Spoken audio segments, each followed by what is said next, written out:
A T V کے معزز ناظرین، السلام علیکم ورحمۃ اللہ وبرکاتہ۔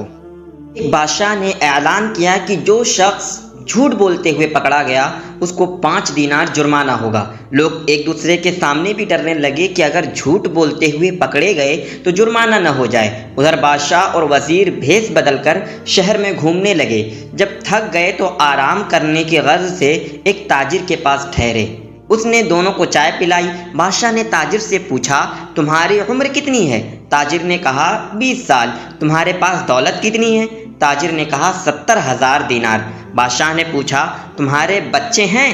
تاجر نے جواب دیا 1۔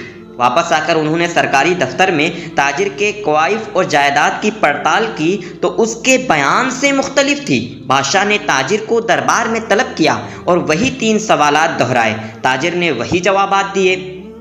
بادشاہ نے وزیر سے کہا، اس پر 15 دینار جرمانہ عائد کر دو اور سرکاری خزانے میں جمع کرا دو، کیونکہ اس نے 3 جھوٹ بولے ہیں۔ سرکاری کاغذات میں اس کی عمر 35 سال ہے۔ اس کے پاس 70,000 دینار سے زیادہ رقم ہے اور اس کے 5 لڑکے ہیں۔ تاجر نے کہا، زندگی کے 20 سال ہی نیکی اور ایمانداری سے گزرے ہیں، اسی کو میں اپنی عمر سمجھتا ہوں، اور زندگی میں 70,000 دینار میں نے ایک مسجد کی تعمیر میں خرچ کیے ہیں، اس کو اپنی دولت سمجھتا ہوں، اور 4 بچے نالائق اور بد اخلاق ہیں، ایک بچہ اچھا ہے، اسی کو میں اپنا بچہ سمجھتا ہوں۔ یہ سن کر بادشاہ نے جرمانے کا حکم واپس لے لیا اور تاجر سے کہا، ہم تمہارے جواب سے خوش ہوئے ہیں۔ وقت وہی شمار کرنے کے لائق ہے جو نیک کاموں میں گزر جائے، دولت وہی قابل اعتبار ہے جو راہ خدا میں خرچ ہو، اور اولاد وہی ہے جس کی عادتیں نیک ہوں۔